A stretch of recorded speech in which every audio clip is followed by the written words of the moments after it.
Hello दोस्तों, welcome to the संकल्प classes.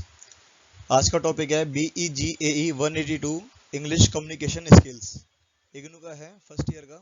इसमें ग्रामर के क्वेश्चंस बताए जा रहे हैं। जैसे क्वेश्चन नंबर 1 है, right an application asking for free studentship. Means बोला गया है कि एक एप्लीकेशन लिखनी है जिसमें जो स्कूल की फीस होती है स्टूडेंट की, वो माफ़ कर दी जाए। तो इसकी फॉर्मेट की स्टार्टिंग देख लीजिए, द प्रिंसिपल। उसके बाद आएगी डेट, जिस डेट पे वो लिखा जाएगा, जिस फॉर्मेट में इसमें 2020 लिखा हुआ है, आप प्रेजेंट डेट लिखोगे। Delhi senior secondary school Delhi. Subject request for free studentship, कि मतलब कि जो रिक्वेस्ट की जा रही है स्कूल में स्टूडेंटशिप को फ्री कर दिया जाए। फिर आगे बोला जाता है जो आपका मेन कंटेंट है, sir, with due respect, respect के साथ, I wish to bring to your notice that I have been unable to pay fees due to our poor financial condition. Means कि मैं अपनी फीस पे करने में असमर्थ हूँ या अनेबल हूँ। फाइनेंशियल कंडीशन मतलब कि घर में पैसों की तंगी के चलते हुए।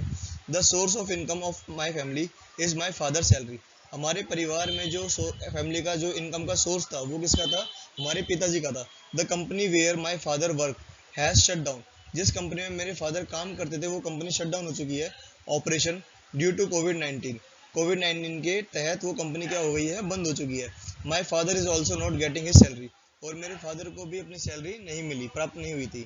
दस I request you to kindly grant me fee kindly grant me free studentship so that I can continue my study in the school. Means आपको रिक्वेस्ट की जा रही है कि अगर आप मेरी जो फीस है उसको ग्रांट कर दोगे, माफ़ कर दोगे स्टूडेंटशिप को, तो मैं अपनी स्टडीज़ को स्कूल में आगे कंटिन्यू कर पाऊंगा। फिर एक लाइन छोड़ के लिखना है आपको, थैंकिंग यू। उसी के नीचे यूअर्स फेथफुली, मतलब आपके अभिभावक या आपकी रिस्पेक्ट करने वाले। एक लाइन छोड़ के आपका जो भी नाम आता है, अपने डेट एंड आपका रोल नंबर। ये बोला गया है क्वेश्चन नंबर 2 में, a group of 5 students has given to topic coaching is necessary for academic students and competitive exams. Write out a group discussion on the topic. Means एक topic है, उसमें 5 लोग हैं।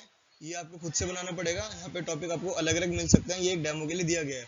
टॉपिक का नाम है coaching is necessary for academic studies and competitive exams. Means की जो कोचिंग होते हैं, कोचिंग इंस्टीट्यूट्स होते हैं, वो बहुत ज़्यादा ज़रूरी है एकेडमिक स्कूल की पढ़ाई के लिए भी और कॉम्पिटेटिव एग्जाम्स के लिए भी। तो स्टार्ट करते हैं। जैसे इसमें बोला हुआ है अमित, फर्स्ट कैरेक्टर इसमें बताया गया है, हमने मान लिया फर्स्ट कैरेक्टर है Amit. Coaching provide student correct guidance and competitive exams. जो कोचिंग इंस्टीट्यूट्स होते हैं वो क्या करते हैं? प्रॉपर गाइडेंस देते हैं, चाहे वो अकेडमिक्स की हो या कॉम्पिटेटिव एग्जाम्स की हो, गवर्नमेंट एग्जाम्स की हो। In coaching institutes the student not only get academic guidance but also they get know to about career options and right goals as per interest and academic record. यहाँ पे बोला गया है कि यहाँ पे कोचिंग इंस्टीट्यूट्स उनको अकेडमिक के साथ साथ अलग अलग गाइडेंस देते हैं, उनके करियर के बारे में ऑप्शंस बताए जाते हैं कि आपके राइट गोल्स क्या हैं, आपको किस में इंटरेस्ट है, आपके लिए कौन सी फील्ड बेटर रहेगी। ये सारी चीज़ें जो आपको एक तरह से कंपनसेशन दिया जाता है, आपको हेल्प दी जाती है, वो कोचिंग इंस्टीट्यूट्स में दी जाती है। Students gate individual attention eight coaching institutes. और यहाँ पे उनको इंडिविजुअली अटेंशन भी दिया जाता है, एक को सेपरेट सेपरेट भी पढ़ाया जाता है। वो अपने सेपरेट जो स्टूडेंट्स होते हैं उनको प्रॉपर गाइडेंस भी देते हैं और उन पर अटेंशन भी दिया जाता है, ढंग से ध्यान दिया जाता है। फिर आगे बोलता है रवि, जो उसका सेकंड कैरेक्टर है, क्योंकि डिबेट चल रही है एक तरह की। Coaching institute develop different learning techniques for a different type of students. यहाँ पे बोला हुआ है कि जो अलग अलग लेवल के कोचिंग इंस्टीट्यूट्स होते हैं वो उनको लर्निंग करवाने की अलग अलग टेक्निक्स होती है, क्योंकि अलग अलग स्टडीज़ में, अलग अलग अकेडमीज़ में याद करवाने के लिए अलग अलग तरीके यूज़ किए जाते हैं। Of students that help students to in understanding their subject well. The coaching classes are helpful in disciplining the students by helping in fixing their daily routine. यहाँ पे साथ में ये भी बोला हुआ है जो कोचिंग क्लासेस होती है ना, वो लोगों को डिसिप्लिन भी सिखाती है, स्टूडेंट्स को अपने डेली रूटीन को बनाना भी सिखाती है। क्योंकि अगर बच्चा घर पे रहेगा तो उसको आलस ज़्यादा आएगा, ये अपने फ़ोन वगैरह में गेम्स में लग जाएगा। लेकिन जो कोचिंग इंस्टीट्यूट में आता है तो उसको सारी चीज़ें एडिक्स और सारी चीज़ें बताई जाती है ताकि वो अपने अंदर डिसिप्लिन मेंटेन कर ले। In their free time after school, play games, watch movies and use social media applications which lead to wastage of their time. Because school से आने के बाद ऑलमोस्ट बच्चे क्या करते हैं? गेम्स खेलते हैं, मूवीज देखते हैं, या सोशल मीडिया की जो एप्लीकेशंस है वहाँ पे अपना पूरा टाइम वेस्ट करने लग जाते हैं। उसके बाद पीयूष कहता है coaching create a regular routine of studies. Coaching institutes क्या करते हैं? जो एजुकेशन का रूटीन होता है, पढ़ाई का रूटीन होता है, वो क्रिएट करके रखते हैं, वहाँ का डेकोरम बना हुआ होता है। Coaching cover Coaching cover exact topic required the exam in coaching studies and may find good company if they are comfortable in the group study. यहाँ पे जो बच्चा होता है वो इंडिविजुअल ना पढ़ के अपने ग्रुप स्टडी भी करता है, क्योंकि कई बार बच्चे को ग्रुप के साथ समझ में ज़्यादा आता है। देन आगे बोला हुआ है students can get your queries resolve, और यहाँ पे जो बच्चे होते हैं उनकी क्वेरी भी हैंड टू हैंड रिसॉल्व की जाती है। कोचिंग प्रोवाइड स्टूडेंट्स मोर टेस्ट प्रैक्टिसेस।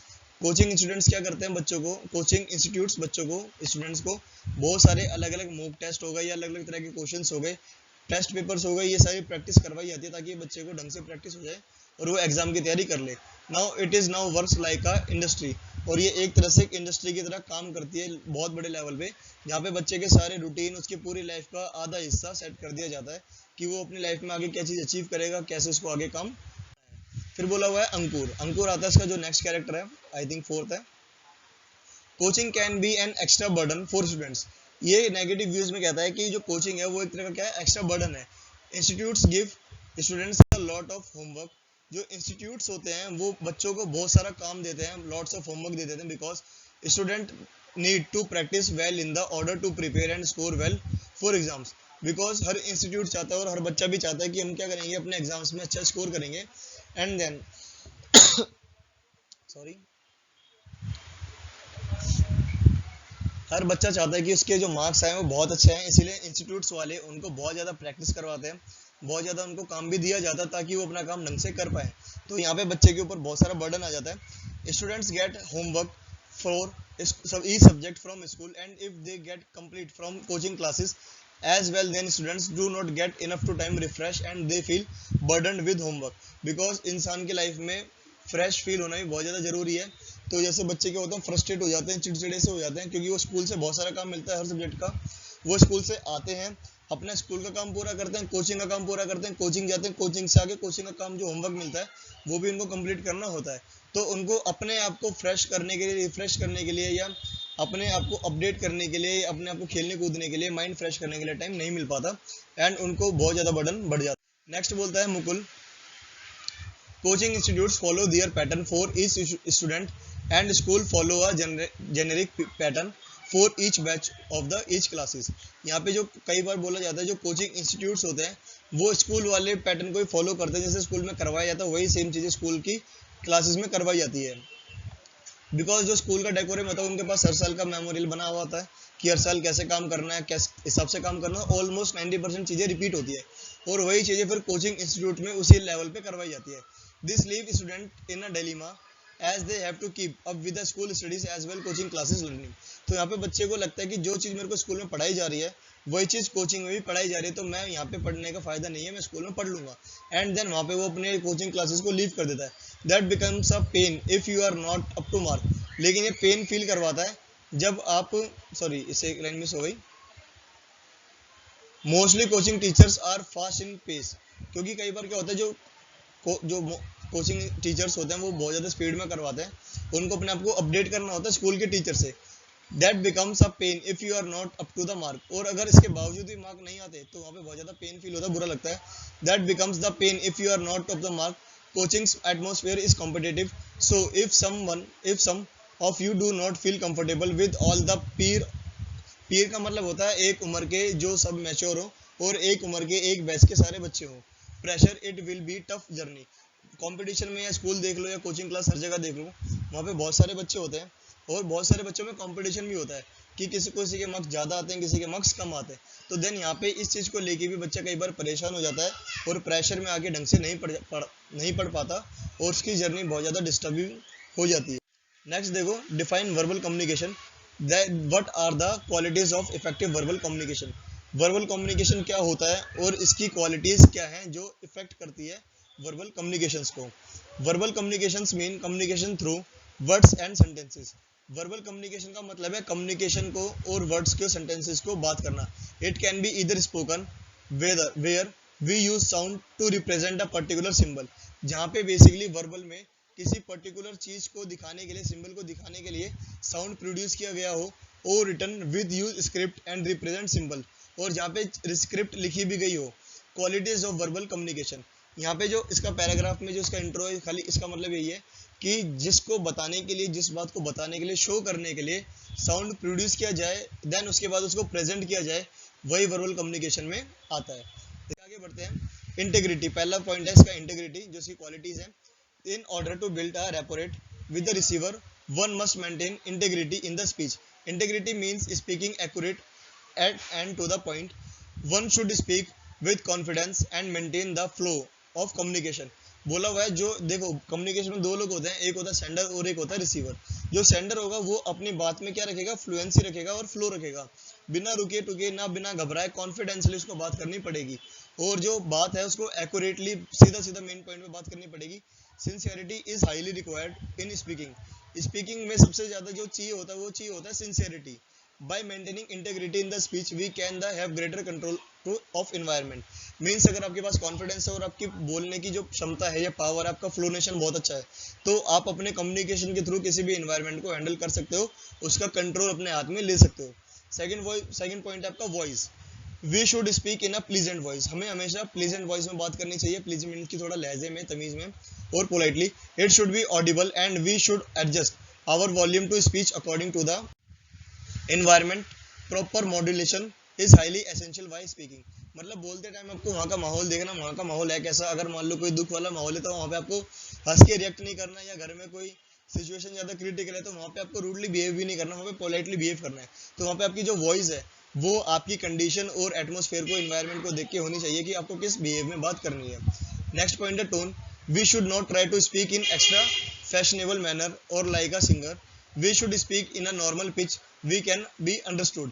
मीन्स हमको ज़्यादा फैशनेबल नहीं बनना, ना एक दूसरे की नकल उतारनी है, ना एक्टिंग करनी है। हमें सिंपली जैसे हम नेचुरल बात करते हैं वैसे नेचुरली बात करनी है, और इतने क्लियरेस्ट वर्ड बोलने हैं कि सामने वाला हमारे वर्ड को ऑडिबल हो, एक बारी में हमारे वर्ड्स को वो सुन पाए। देन नेक्स्ट पॉइंट आता है delivery. While speaking one should have controlled and deliberated delivery style. The normal speed of delivery should be within 120 to 180 words. Clarity should be maintained in the delivery of speech. बोला गया है एक इंसान जो कम से कम 1 से 1.5 मिनट में 120 word आराम से बोल सकता है, वो उसकी इतनी फ्लुएंसी होती है, बट उसके जो वर्ड्स हैं बिल्कुल क्लैरिटी होनी चाहिए, ताकि वो अपनी बात जब बोले सामने वाले को वो एक बारी में समझ में आ जाए, चाहे धीरे बोल ले। क्योंकि टंग स्लिप होना या हकलाना या घबरा जाना, पेशेंस ना होना या डर जाना, ये सारी चीज़ें कम्युनिकेशन को ब्रेक कर देती है। तो इसीलिए कम्युनिकेशन करते टाइम ये सारी चीज़ें नहीं होनी चाहिए। कॉन्फिडेंसली, फ्रीक्वेंटली, सिंसियरिटी के साथ हमें अच्छी वॉइस में बात करनी है, ताकि हमारा कम्युनिकेशन ब्रेक ना हो और हम उसको आराम से काम कर सके। Quality of the topic. It is also important that you speak. सबसे ज़्यादा जरूरी है कि जब आप बोल रहे हो कि आप किस टॉपिक पे बात कर रहे हो और आप क्या बोल रहे हो।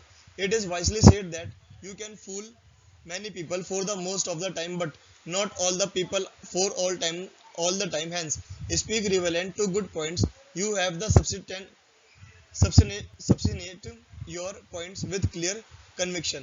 बोला गया कि आप जिस भी टॉपिक पे बात कर रहे हो उस टॉपिक को लेकर आपके पास पूरे पॉइंट्स क्लियर होने चाहिए।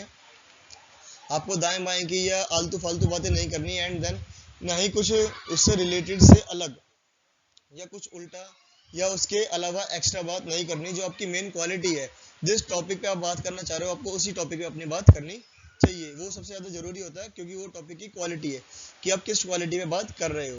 फिर आता है इनोक्शन एंड प्रोनाउंसिएशन। इनोक्शन का मतलब भी होता है किसी चीज़ को निर्माण करना, प्रचार करना या अपनी बात को बोलना, और साथ में pronunciation. Intonation means pronouncing each and every should clearly and distinctly.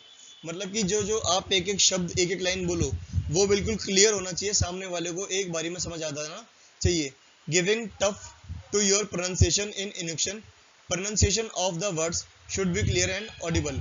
आपके जो आप अपने माउथ से वर्बली बोलोगे, जो आप अपने एक एक वर्ड को प्रोड्यूस कर रहे हो, उसका प्रोनाउंसिएशन इतना क्लियर होना चाहिए कि सामने वाला उसको एक बारी में सुन ले, उसके लिए वो एक बारी में ऑडिबल हो।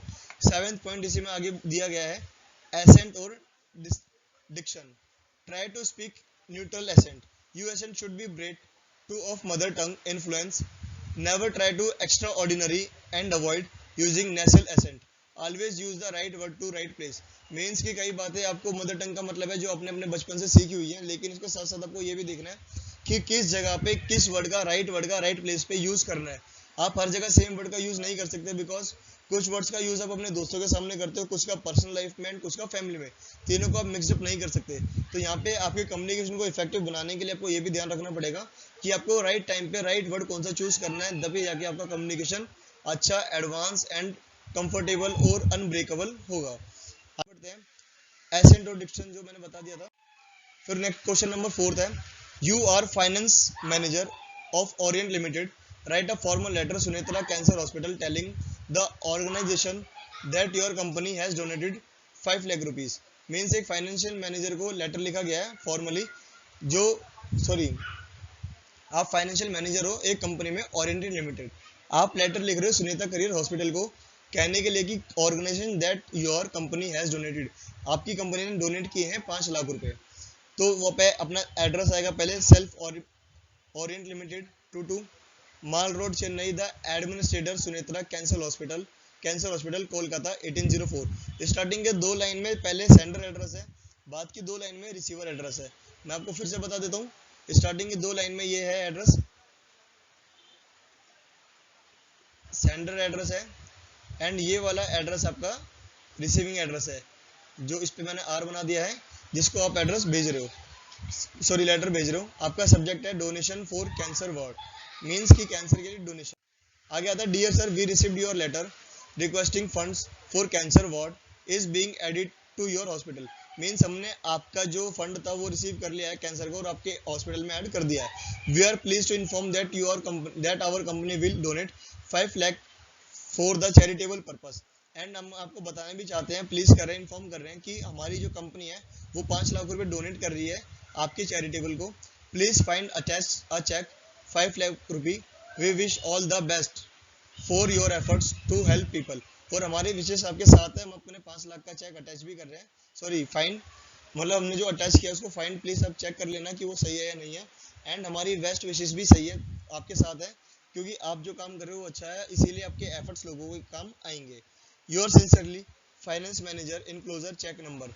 लास्ट में वही अपनी पोस्ट डेजिग्नेशन के साथ आपको इनक्लोज करना है, वहाँ पे नाम आपको गिवन है तो नाम वही लिखोगे, नहीं गिवन तो नहीं लिखोगे। चेक नंबर के साथ अपना लेटर आप क्लोज कर दोगे। ये ज़्यादा से ज़्यादा 5 या 10 नंबर में आएंगे। ये बढ़ते हैं question number 5, what are the major areas of evaluation in group discussion. Group discussion में कुछ मेजर एरियाज कौन कौन से होते हैं जो प्रॉब्लम क्रिएट कर सकते हैं। There are 4 major areas evolution in selection GD का मतलब है group discussion, subject knowledge, oral communication, evolution का मतलब मैंने आपको थोड़ा सा कंफ्यूज हो गया था। इवोल्यूशन का मतलब है कि इसको इफेक्टिव बनाने वाली चीजें क्या क्या है ग्रुप डिस्कशन को। जैसे बोला गया है subject knowledge, oral communication skills, leadership skills and team management. Subject knowledge in a GD, participants are assessed about their knowledge on the topic on which they are supposed to speak। यहाँ पे आपको जिस topic पे बात करनी है, आपको उस टॉपिक के ऊपर पूरी पहले नॉलेज होना बहुत ज़्यादा जरूरी है। The greater your knowledge of a subject, the more enthusiastic and confident you will be during the discussion. यहाँ पे आपके पास जब तक नॉलेज नहीं होगी, आप अपने कॉन्फिडेंसली डिस्कशन में अपनी बातें नहीं बोल सकते। आगे बढ़ते हैं, once you have understood the topic और issue, you should be able to generate ideas as well as organize them so that you present it well। बोला गया है कि जब अगर आप अपने टॉपिक को या इशू, आप जिसके ऊपर भी ग्रुप डिस्कस कर रहे हो, वहाँ पे जो टॉपिक आपको दिया गया है, जो इशू दिया गया है, अगर आप उसको अंडरस्टैंड हो चुके हो तो आपको ऑन द स्पॉट वहाँ पे अपने आइडियाज जनरेट करने पड़ेंगे ताकि उससे उस प्रॉब्लम को सॉल्व किया जा सके या अपने अच्छे आइडियाज दिए जा सके।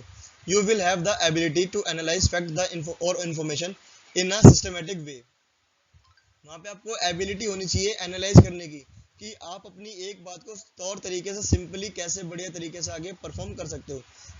अ person putting forward new ideas that may work will be accepted as the natural leader of the group.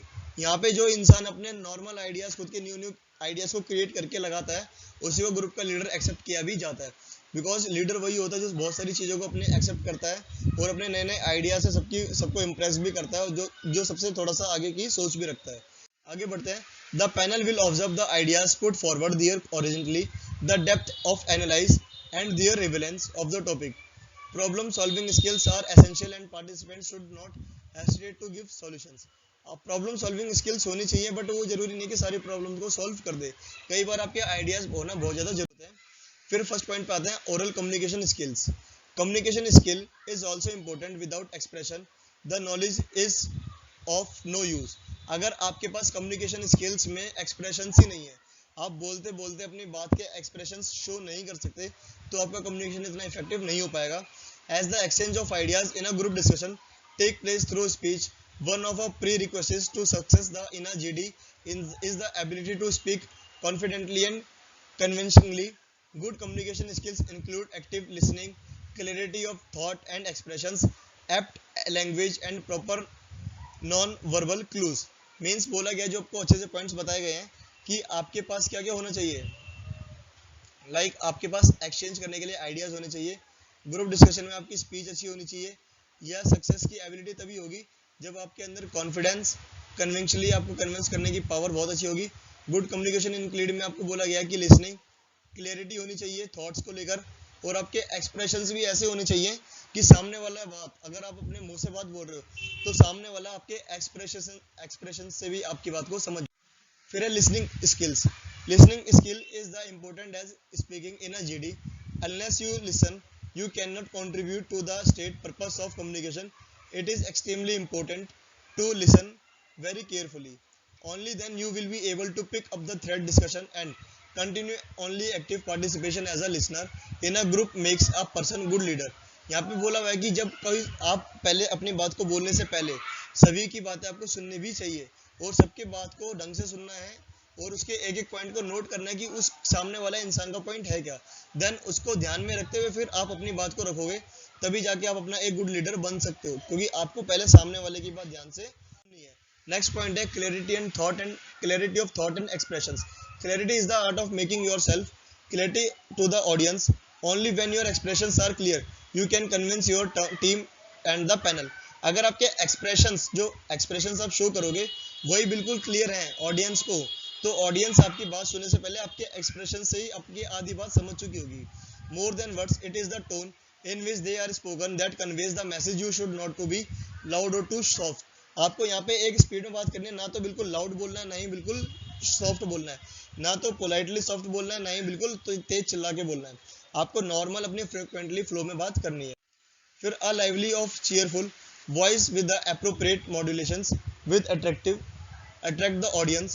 Proper articulation of words achieved through phonetic accuracy is essential. Slang and artificial accents are avoided. Means कि आपको क्या करना है, अपने जो achievements है, audience को proper चीज़ें बतानी है, आलतू फालतू चीज़ें नहीं बतानी, ना उससे बाहर की जो एक्यूरेसी है।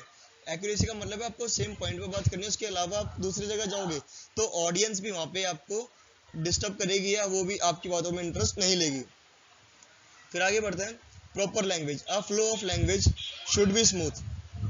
लैंग्वेज कैसी होनी चाहिए? बिल्कुल smooth. Use simple language and avoid long winding sentence. आपको कम शब्दों में अपनी बात बोलनी है और लंबे लंबे सेंटेंसेस को यूज नहीं करना। Appropriations of language demand that there should be no errors and grammars. Appropriateness का मतलब ये होता है जब आपकी ग्रामर, आप जब बात बोल रहे हो तो आपकी ग्रामर में मात्राओं का कोई भी हल्का सा भी एरर ना आए। Do not use unfamiliar phrases and flowery language. आपको अनफेमिलियर फ्रेजेस का मतलब होता है अपने खुद के बनाए हुए डायलॉग्स यूज कर देना या बेतुकी बातें कर देना जो आपको समाज के या सोशल सोसाइटी के सामने नहीं करनी। Be precise, be polite and be courteous. यहाँ पे आपको politely, simply, behaviourally and officially बात करनी है। नेक्स्ट पॉइंट है proper non verbal clues. Non verbal clues क्या क्या होते हैं? Non verbal clues include eye contact, body movement, gesture, gesture का मतलब होता है हाथों से इशारा, ये मैंने पिछली वीडियो में बताया था, एंड फेशियल एक्सप्रेशंस। मीन्स कि नॉन वर्बल में क्या होता है, बिना बोले से आंखों के इशारे से गुस्से वाले एक्सप्रेशंस दे देना या लवेबल या एंग्री वाले, बॉडी के मूवमेंट दिखाना, गेस्चर हाथों का इशारा करना, एंड फेशियल एक्सप्रेशंस को अलग अलग शो करना। Then the body language cues the team of determine personality factors such as nervousness, cooperation, frustration, weakness, insecurity, self confidence, defensiveness, etc. A candidate who appears professional is more likely to noticed by the panel. A confident posture, appropriate facial expressions and meaningful eye contact with the team create a good expressions. Means बोला गया है कि जब आप अपना काम करो तो आपके अंदर वीकनेस नहीं होनी चाहिए, फ्रस्ट्रेशन नहीं होनी चाहिए, आपको सेल्फ कॉन्फिडेंस होना चाहिए, इनसिक्योरिटी फील नहीं होनी चाहिए, क्योंकि अगर ये सारी चीज़ें कुछ होंगी और कुछ नहीं होंगी तो ये आपको परेशान कर देंगी। सेल्फ कॉन्फिडेंस होना बहुत ज़्यादा जरूरी है, लेकिन फ्रस्ट्रेशन का होना बहुत ज़्यादा खराब है। फ्रस्ट्रेशन से आप चिड़चिड़े हो जाओगे और आप अपना कम्युनिकेशन को वीक कर दोगे। नेक्स्ट है team behaviour. The group behaviour is reflected in the ability to interact with the other member of the group. Means मान लो अगर एक इंसान स्पीच दे रहा है तो उसकी जो टीम है उसको उसका कॉन्फिडेंस बूस्ट करना चाहिए, इंटरेस्ट दिखाना चाहिए। अगर इंटरेस्ट नहीं दिखाया जाएगा तो जो अपनी स्पीच बात रख रहा है, जो अपनी स्पीच दे रहा है, उसको लगेगा कि उसकी जो स्पीच है या उसकी जो बात है वो इतनी इफेक्टिव नहीं है, एंड वहाँ पे उसकी जो लेंथ है या जो वॉइस का फ्लो है वो डाउन हो सकता है। You should be mature enough to not lose your temper even if you are proved wrong, you must be patient and balanced. आपको वहाँ पे घबराना नहीं है कि अगर मान लो आपने कोई गलत बात बोल दी है या आपकी थोड़ी सी जो टर्म है वो गलत हो गई है, तो वहाँ पे आपको पेशेंस रखनी है और अपने नेक्स्ट वाले फ्रेज में उस चीज़ को बैलेंस करना है, ताकि आपकी पिछली जो गलती है वो आगे वाली अच्छी चीज़ों से ढक जाए। नेक्स्ट, यही आपके क्वेश्चन मेन थे। अगर नेक्स्ट वीडियो बनती है तो कल आपको दी जाएगी, इसके अंदर कुछ क्वेश्चन और बताए जाएंगे। इसमें आपका बेसिकली ग्रामर पोर्शन है जो मोस्ट रिपीटेड है, आप इसको कर लें बिकॉज क्वेश्चन इससे रिलेटेड ही आएंगे। आपको फॉर्मेट बताया गया है किस तरह से आपको लेटर करना है, और अपने जो की पॉइंट्स है आंसर में आपको सबसे ज़्यादा जरूरी है अपने की पॉइंट्स को ढंग से याद करना, ताकि आप ढंग से उस चीज़ को आगे पढ़ सको। बिकॉज सब पॉइंट टू पॉइंट याद नहीं कर पाते बच्चे, इसीलिए मेन क्या करना है, आपको अपने जो की पॉइंट्स है उनको बनाना है, हेडिंग्स को हेडिंग्स ढंग से याद करनी है, एंड देन उनको ही यूज करके अपनी क्रिएशन करनी है। एंड वीडियो अच्छी लगी हो तो इसको लाइक करना, सब्सक्राइब करना, एंड चैनल को बेल आइकन को ऑन कर देना, एंड वीडियो को शेयर भी करना। Thank you.